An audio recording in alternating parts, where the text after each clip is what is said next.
masih dibuat Pak. Ella dan Pepi yang sangat cantik luar biasa ya. Mas. Udah.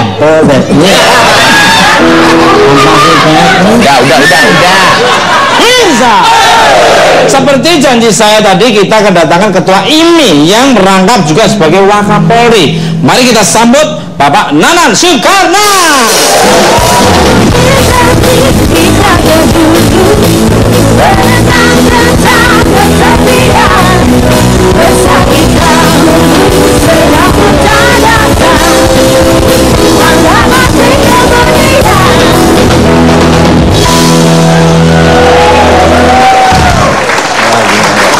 Kembali ke laptop. Selamat malam Bapak Nanan, apa kabarnya nih? Selamat baik, Mas Tukul, baik. Saya hadir dengan pengurus IMI Pusat, Jabar, Jakarta, dan Banten. Luar biasa. Terima kasih dan selamat datang di Bukan Empat Mata, dan Bukan Empat Mata ditonton seluruh dunia nyata maupun gaib luar. Seluruh alam semesta ini. Untuk Bapak Nanan, langsung saja nih Pak, bagaimana sih Pak secara singkat terbentuknya geng motor di Indonesia ini? Mas Tukul, sebetulnya yang ada adalah klub motor. Klub motor, apakah itu motor besar atau motor kecil-kecil artinya begitu. Nah itu semuanya untuk mereka bersatu dalam rangka sosialita dan sebagainya. Sebelum lagi saya tanya, Mas Tukul ngerti nggak apa sih singkatannya ekstasi? Ekstasi. Jangan lihat laptop loh, apa sih? Iya. Wah, itu tandanya Pak Nanan aja tahu. Pernah make ini coba.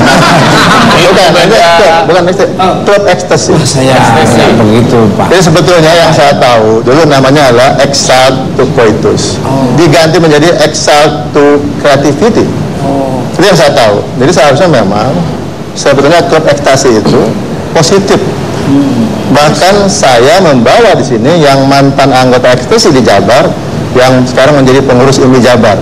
Ada di sini. Ya? Mana Pak Hafid?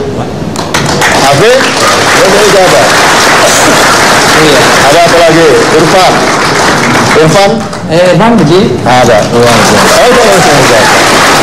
Dan ada sekarang mantan anggota ekstasi yang juga menjadi pembalap sport di sini. Ada Asep mana Asep? Dia adalah pembalap. Ada Tuh Bagus, mana Tuh Bagus? Ada Firdaus. Ya. Dia adalah juara nasional di balap sekarang. Bahkan ada satu orang, dia adalah pembalap dulu geng di Priok. Tempat tinggal saya. Ya, Priok. Sekarang dia pembalap internasional di MotoGP. Wow. Namanya Rapid Topan. Dia berdua sekarang Rapid Topan dengan Doni Tata. Sekarang sedang membalap di Eropa MotoGP.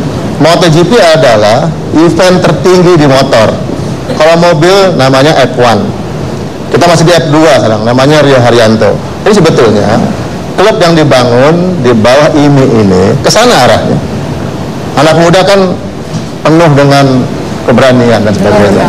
Nah kami butuh yang punya nyali. Kalau nggak punya nyali mana bisa dia berani apa gaspol terus nggak berani. Nah tapi kita butuh sarana.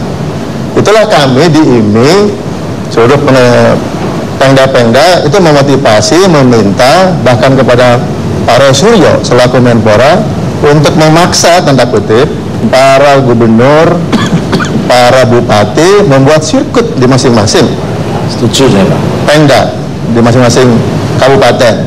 Jadi nanti kalau polisi nangkap tinggal masukin sirkuit, ya. Silahkan sampai elek jadi sirkuit. Itu nggak gitu kan? Lucu. Dan di sirkuit itu ada rumah sakitnya, ada kuburannya, ada modelnya, ada tempat pemandian jenazah, ya. Memang sekalian di situ. Harus lebih hati-hati karena udah nanti kamu akan ke situ ya. Ini alhamdulillah balap karung yang sudah. Kembali ke masih untuk Pak Nanan ya. Kadang masyarakat kurang memahami antara istilah geng motor dan klub motor. Apa sih perbedaan klub motor dan geng motor, Pak? Ya mungkin dilihat dari kegiatannya kan. Tadi katakan semua klub itu pasti visi misi positif semua. Positif pasti. Apakah dia sport, apakah dia nanti wisata, apa dia bakti sosial. 3 itu pas selalu. Klub apapun, mobil, motor, pasti sport atau olahraga, kemudian wisata, pariwisata, yang ketiga bakti sosial. Itulah mereka kita angkat, kita bina di bawah IMI. Nah, mereka yang tidak ikut di IMI, nggak ada yang bina kan. Oleh karena itu kami di IMI dengan seluruh Pengda, Pengprov, bekerjasama dengan kepolisian. Di pusat dengan Kakor Lantas, di Polda dengan Dirlantas, di Polres dengan Kasat Lantas. Jadi ini dengan Kasat Lantas membina semua klub-klub. Itu tugas pokoknya, tanggung jawab kami. Nah, mungkin mereka yang tidak terbina, yang di luar itu, maka jadilah geng motor itu. Seperti itu. Tadi Bang Joni sudah cerita bagaimana. Kalau soal balap mungkin juga dulu saya di Bandung juga balap juga liar, tangkap polisi juga gitu dulu, tapi dulu di Bandung. Artinya ada adrenalin lebih dari anak muda ini yang perlu kita salurkan. Jadi tugas kami menyalurkan adrenalin itu untuk menyiapkan sarana prasarana. Gitu. Ya bedanya sama teman-teman saya pembalap ini ngambil motor.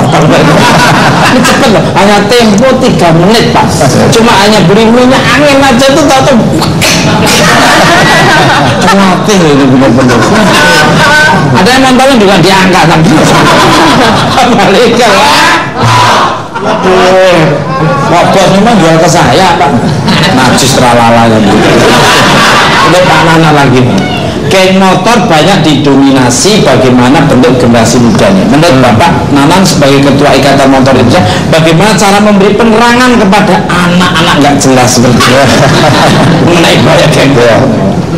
Nah, yang pertama kembali saya mengatakan bahwa klub motor itu adalah suatu wadah yang menghilangkan status, pangkat, jabatan, pekerjaan. Dia hilang di situ, menyatu menjadi bikers. Nah, bikers ini kan harusnya, yang saya katakan bahwa semua bikers itu ada 2 yang harus. Yang pertama, taat kepada aturan dan etika lalu lintas agar tidak celaka. Yang kedua, dia harus mengerti bagaimana menguasai motor. Nah, itulah ada pelajaran road safety dan safety riding. Makanya itu kami, sekali lagi IMI dengan kepolisian membuat namanya program road safety riding gratis, nggak ada bayar-bayar, tidak ada. Itu untuk mereka 3 tadi, taat aturan, taat etika, kemudian menguasai motornya dengan safety riding dan road safety. Nah, kenapa saya ingin ke sana? Karena Mas Ukul, setahun 30.000 meninggal di jalan raya. Itu 75% adalah naik motor. Nah, kenapa dia kecelakaan? 2 sebenarnya. Dia tidak taat aturan dan etika. Yang kedua, dia tidak menguasai motornya. Baru dikasih motor orang tuanya, dia belum tahu cara naik motor yang benar, sudah di jalan. Kembali lagi kami bertanggung jawab untuk bisa membina, bertanggung jawab ya, bukan hak kewenangan, bertanggung jawab untuk bersama-sama pengurus, kerjasama dengan seluruh klub itu menyelenggarakan ini. Begitu. Nah, kemudian yang kedua, ya yang pertama sebenarnya pentingnya keluarga. Bagaimana keluarga bisa mengawasi? Tidak mudah itu. Tadi saya katakan waktu saya kecil pun orang tua saya nggak bisa ngawasi saya kan. Nah, motor keluar nggak tahu juga dia. Terus kenapa tengah malam? Tadi kan komplain, kok tengah malam jam 2 emang sepi. Nah, kita mencari tempat yang sepi dong supaya bisa cepat. Itulah kenapa kita butuh sirkuit. Jadi kalau sirkuit ada, maka nggak ada alasan lagi. Nanti polisi tangkap, masuk sirkuit sampai subuh kayak silahkan ditambah elek gitu. Itu ya. Awas ya, di sirkuit kalau taruhan lagi awas kamu. Dimana aja taruhan, kalau nggak ada trek-trekan motor, angka ganjil genap mobil gitu. Apa aja untuk judi gitu. Ini penggemar lagunya Yudi. Ya maksudnya main judi namanya Yudi ya lah. Kembali ke pemirsa, care and seperti apa yang diberikan oleh bintang tamu saya sangat luar biasa, dan pemirsa di rumah maupun studio sangat luar biasa.